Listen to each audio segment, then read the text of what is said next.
Recently একটা video clip আমার আর কি চোখে আসে। সেখানে একটা বিখ্যাত লাফটার শো, সেই খুব ফেমাস লাফটার শো, সেখানে হোস্ট গেস্টকে জিজ্ঞাসা করছে যে আপনার হাজব্যান্ড তো আপনাকে বিয়ের আগে প্রচুর গিফট দিত। তো যিনি আর কি গেস্ট, তিনি 90s-এর একজন অ্যাক্ট্রেস এবং তার হাজব্যান্ড হীরের ব্যবসায়ী।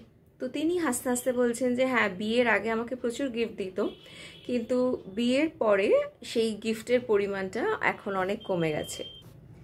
আসলে এই ব্যাপারটা আমার কাছে আসা একটা কেসের সাথে বেশ রেজোনেট করলো, সেই জন্য এই ভিডিওটা আমি একটু র্যান্ডামলি বানাচ্ছি।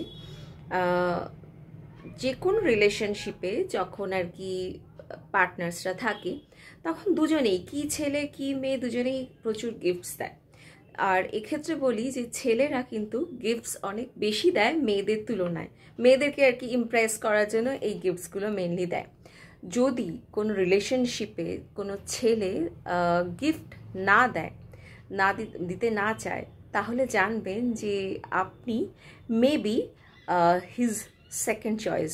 বা এটাও হতে পারে যে আপনাকে সে হয়তো পছন্দই করে না, বা কোনো চয়েসের তালিকার মধ্যেই হয়তো আপনি আপনার অস্তিত্ব নেই। কারণ বেশিরভাগ রিলেশনশিপেই দেখা যায় যে ছেলেরাই বেশি গিফট দেয়, তারাই বেশি আর কি স্পেন্ড করে। তাই যদি আপনার রিলেশনশিপে এরকম হয় যে আপনার পার্টনার আপনার পেছনে একেবারেই খরচ করে না, তাহলে কিন্তু রিলেশনশিপটা নিয়ে একবার ভেবে দেখতে পারেন।